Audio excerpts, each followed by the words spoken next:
नमस्कार, मैं उमेश जोशी। हरियाणा न्यूज़ के खास प्रोग्राम सीधे सवाल में आपका स्वागत है।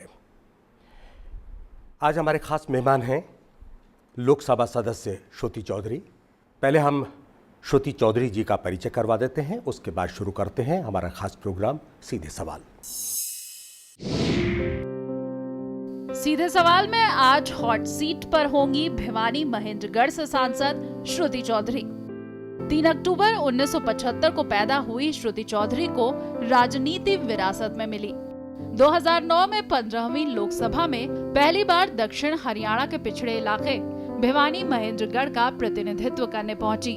इस दौरान कृषि और महिला सशक्तिकरण से जुड़ी समितियों में भी सदस्य रहीं। भिवानी महेंद्रगढ़ को एनसीआर में लाने का श्रेय सांसद श्रुति चौधरी को जाता है। लॉ ग्रेजुएट श्रुति चौधरी प्रदेश के पूर्व मुख्यमंत्री चौधरी बंसीलाल, पिता स्वर्गीय सुरेंद्र सिंह और मां किरण चौधरी की राजनीतिक विरासत को बखूबी संभाल रही हैं। महिला सशक्तिकरण की बात हो या दक्षिण हरियाणा को उसका हक दिलाने की, श्रुति चौधरी हर मुद्दे को पूरी मजबूती के साथ रखती हैं।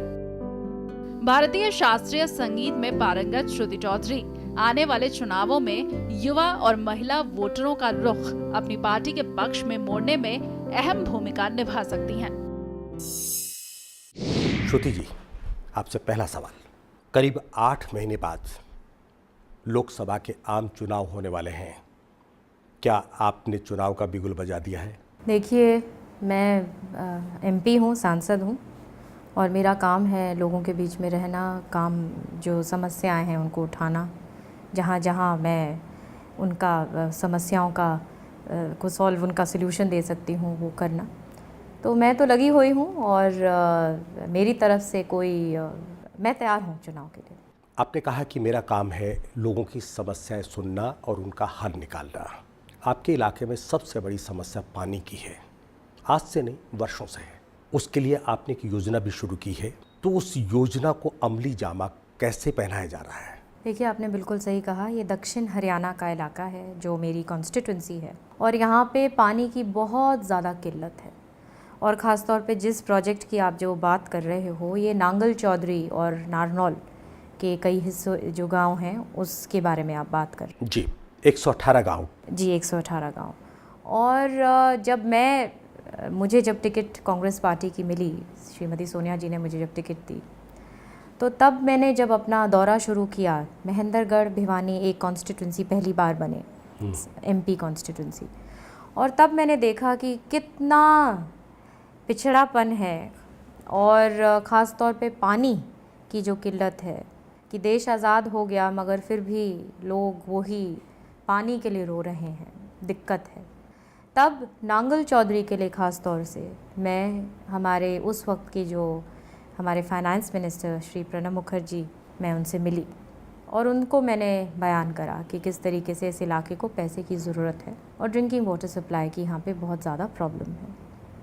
तो उन्होंने 127 करोड़ रुपया नाबार्ड से जो बोरोइंग के आधार पे दिया जाता है स्टेट को, वो उन्होंने सैंक्शन किया और उसमें स्टेट ने 34 करोड़ रुपया और मिलाया और 161 करोड़ रुपए से एक ऐतिहासिक वहाँ पे स्कीम जो 64 गांव के लिए वहाँ पे प्लान बनाना शुरू किया कि किस तरीके से पानी हमारे आखिरी गांव तक वहाँ पे जाएगा। वहाँ पे इसमें 6 गांव नारनौल के भी थे और बाकी जो गांव हैं वो नांगल चौधरी जी।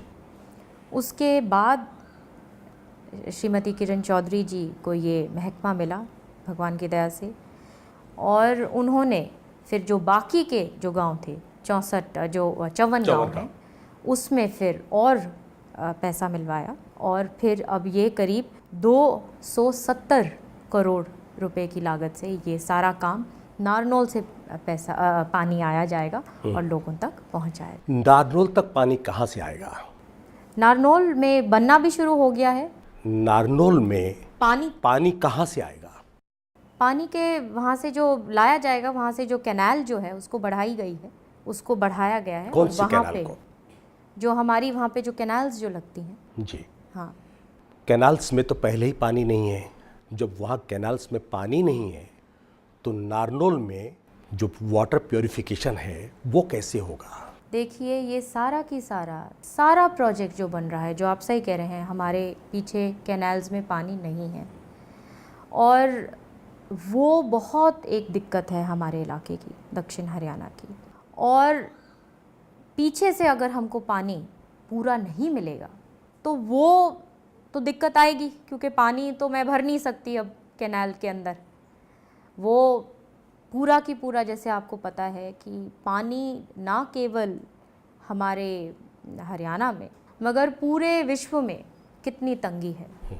और अगर हम इसको ग्लोबल तरीके से हम इसको नहीं समझ पाते अपने इन्वायरमेंट को, और इस बात को मैंने बार बार ये रखा है संसद में भी कि युद्ध स्तर पर, चाहे पंजाब हो, चाहे हरियाणा हो, चाहे हमारा वेस्टर्न यूपी हो, जहाँ पे बहुत ज़्यादा ग्राउंड वाटर को एक्सप्लॉयटेशन हो चुका है, हमारे किसानों ने बहुत यहाँ पे काम किया है, अनाज दिया है हमारे भारत को, तो यहाँ पे वॉर फुटिंग पे, एक युद्ध स्तर पर यहाँ पे हमारी योजनाएं इस इलाकों के लिए बहुत ज़रूरी है बनाने के लिए।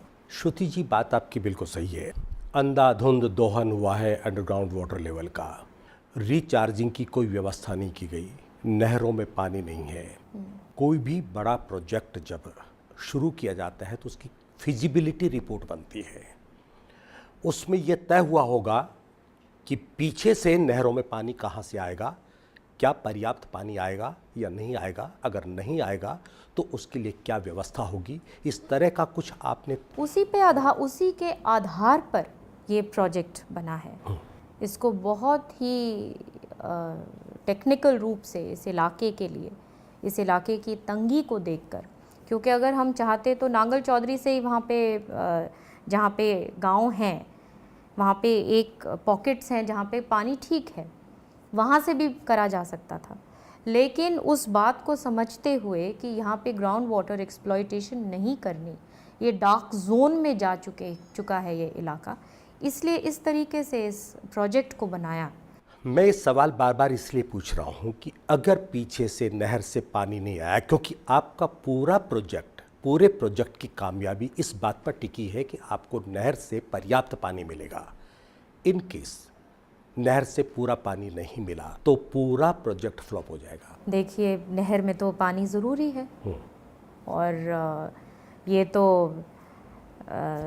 इसमें तो कोई संदेह ही नहीं कि नहर में अगर पानी नहीं होगा, हमको अपना दक्षिण हरियाणा का पानी जो अभी चल रहा है, ये जो प्रोजेक्ट है ये उतने का है जो हमारे अभी पास है उसका है, और पीछे से और जो पानी, जो आप जिसके ऊपर इशारा शायद कर रहे हैं कि और हमारे जो इलाके का जो पानी है वो तो आने वाले समय में हमें बहुत ज़रूरी है।